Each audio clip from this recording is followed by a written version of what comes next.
নমস্কার বন্ধুরা, আজকে আবার আপনাদের সাথে একটা নতুন রেসিপি শেয়ার করব। সেটা হচ্ছে মোচার ঘন্ট। আপনারা অনেকেই অনেক রকমভাবে কিন্তু মোচার ঘন্ট খেয়েছেন। তো আজকের এই মোচার ঘন্ট একদমই আলাদা স্বাদের, খেতে কিন্তু অসাধারণ হবে। তো চলুন আজকের এই নিরামিষ মোচার ঘন্টটি কিভাবে বানাবো আপনাদেরকে একবার দেখিয়ে দিই। নমস্কার বন্ধুরা, আমি সুজাতা, আপনাদেরকে সুজাতাস কিচেনে অনেক অনেক স্বাগত। মোচার ঘন্ট বানানোর জন্য প্রথমে আমি এখানে একটা মোচা নিয়েছি, সেটাকেই ভালো করে বেছে নেব। মোচা বাছতে আমরা প্রায় অনেকেই ভালোভাবেই জানি, তাও যারা মোচা বাছতে জানেন না তাদেরকে একবার এভাবে দেখিয়েও দিতে হবে। তো এই যে মোচার ভেতরে যে শক্ত অংশটা আছে আর সাথে ছোট্ট করে একটা যে ফুলের মতো সাদা অংশটা আছে, এই দুটোকে কিন্তু বাদ দিয়ে দিতে হবে। তো এভাবেই মোচা কিন্তু বেছে নিতে হবে। মোচা বাছা কিন্তু খুব সহজেই চটজলদি হয়ে যায়। তো এভাবেই সবগুলো কিন্তু একে একে দেখুন এই শক্ত দানাটা আর এভাবে উঠিয়ে নিতে হবে। তো এভাবেই কিন্তু আমি সব মোচা বেছে নিয়েছি। এবার মোচার একদম লাস্টের যে ভেতরের অংশটা আছে, এটাকে কিন্তু একদম ঝিরি করে কেটে নিতে হবে। তো শুরুতেই আমি এটাকে একদম ভালো করে ঝিরি করে কেটে নেব। মোচা বাছার সময় কিন্তু হাতে একটু সর্ষের তেল লাগিয়ে নিলে হাতে কিন্তু যে কালো হয়ে যায়, সেই জিনিসটা কষে কিন্তু আর কালো হবে না। আপনারা একটু হাতে তেল লাগিয়ে কিন্তু মোচা কাটতেই পারেন। তো এভাবে দেখুন কত সুন্দরভাবে কিন্তু ঝিরি করে সব মোচাগুলো আমি কেটে নিয়েছি। তো এবার আমি জলের মধ্যে মোচাগুলোকে ভিজিয়ে দেব। মোচাটাকে ভালো করে ধুয়ে নিতে হবে। এবার আমি একটা কড়াইয়ের মধ্যে কিছুটা জল গরম করে নিয়েছি। এর মধ্যে হাফ চামচ হলুদ দিয়ে দিলাম। হলুদ দিয়ে মোচাটাকে ভালো করে সেদ্ধ করে নেব। হলুদ দিয়ে মোচাটাকে সেদ্ধ করলে মোচার যে একটা কষ ভাব থাকে সেটা কিন্তু চলে যাবে। তো মোচাটাকে ভালো করে একটু যতক্ষণ না নরম হচ্ছে ততক্ষণ কিন্তু ৫ থেকে ৭ মিনিট আমি ঢাকা দিয়ে সেদ্ধ করে নেব। মোচাটাকে ৫-৭ মিনিট ভালো করে সেদ্ধ করে নিয়েছি। এবার আমি মোচার জলটাকে ভালো করে ছেঁকে নেব। এবার একটা ছাঁকনির উপরে ঢেলে কিন্তু ছেঁকে নিলাম। এবার আমি এদিকে একটা কড়াই বসিয়ে দিয়েছি। এর মধ্যে দিয়ে দেব বেশ কিছুটা সর্ষের তেল। তেলটা গরম হয়ে গেলে দিয়ে দেব এখানে ২ টো শুকনো লঙ্কা, ২ টো তেজপাতা। দিয়ে দেব অল্প করে গোটা জিরে। ফোড়নটাকে একটু ভালো করে ভেজে দিয়ে দিচ্ছি এখানে অল্প করে ৫ ফোড়ন।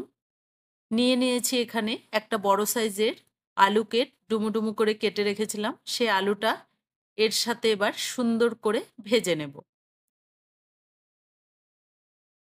আলুটা সুন্দর মতো একটা কালার আসা পর্যন্ত কিন্তু ভালো করে ভাজতে হবে।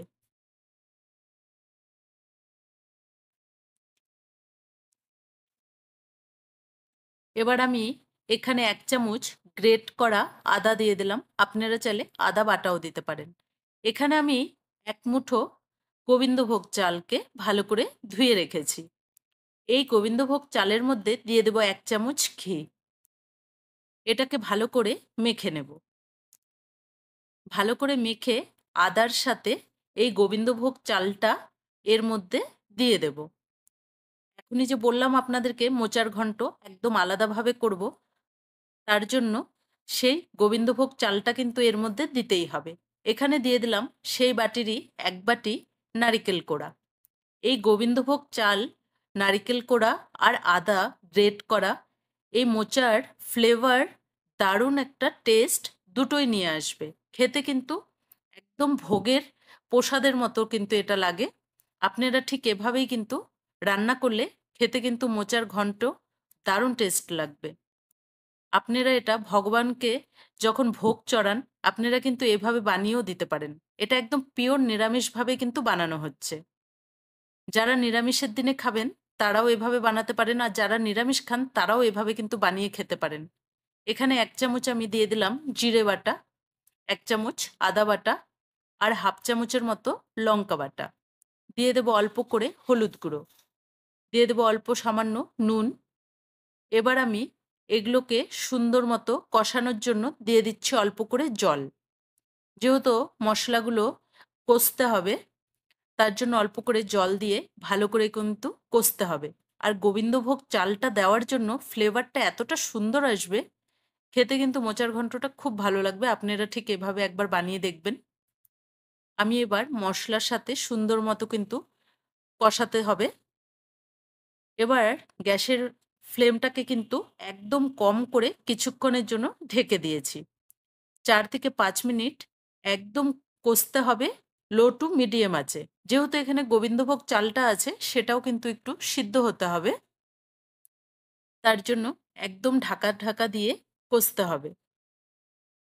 এবার আমি দিয়ে দিলাম সেদ্ধ করে রাখা মোচাটা। মোচাটা দিয়ে সুন্দর মতো নেড়েচেড়ে কিছুক্ষণ কষতে দেব। এভাবে মোচাটাকে একটু জালটা বাড়িয়ে যদি কষে নেওয়া হয়, তাহলে কিন্তু মোচাটা সুন্দর মতো একটু ফ্রাই ভাবটাও হবে। তো ভালো করে নেড়ে নিয়েছি। যেহেতু এখনো চালটা কিন্তু সেদ্ধ হয়নি, এখানে অল্প করে গরম জল ব্যবহার করতে হবে। তো আমি এখানে একদম অল্প করে ফুটনো গরম জল দেব।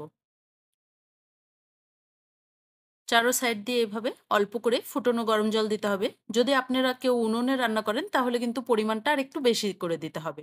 এবার আমি এই জলটা দিয়ে একদম ঢাকা দিয়ে লো টু মিডিয়াম আঁচে রেখে দেব। দেখুন ৫ থেকে ৭ মিনিট ঢাকা দিয়ে রেখেছিলাম। তো সুন্দর মতো কিন্তু চালটাও সেদ্ধ হয়ে গেছে। মোচাটা কতটা সুন্দর দেখুন, মাখো মাখো হয়ে গেছে। এবার আরেকটু খুন্তির সাহায্যে এভাবে নেড়ে দিতে হবে।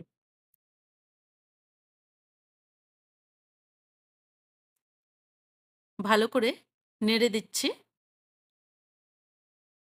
এবার আমি এর মধ্যে দিয়ে দেব কিছুটা কুচনো টমেটো, দিয়ে দেব কিছুটা কুচনো কাঁচা লঙ্কা, আর দিয়ে দেব কিছুটা কুচনো ধনেপাতা। এটাকে পরে দিলে কিন্তু ফ্লেভারটা দারুণ আসবে।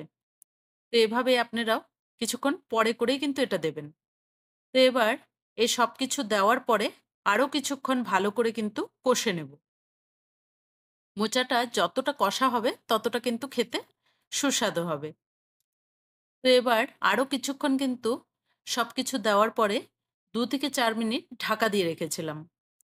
এভাবে কম আঁচে ঘন্টটাকে কিন্তু সুন্দর মতো ঢেকে কষতে হবে। দিয়ে দিলাম স্বাদ মতো চিনি, দিয়ে দিলাম অল্প করে গরম মসলা বাটা। এখানে চেষ্টা করবেন গরম মসলাটা বেটে দেওয়ার। সাথে ১/২ চামচ ঘি। সবকিছু একসাথে মিশিয়ে দিতে হবে। ভালো করে মিশিয়ে দিলেই খুব সুস্বাদু কিন্তু একটা মোচার ঘন্ট আমাদের একদম রেডি হয়ে গেছে। দেখুন, দেখতে কিন্তু খুব সুন্দর লাগছে মোচাটা, আর খেতেও কিন্তু অসাধারণ হয়।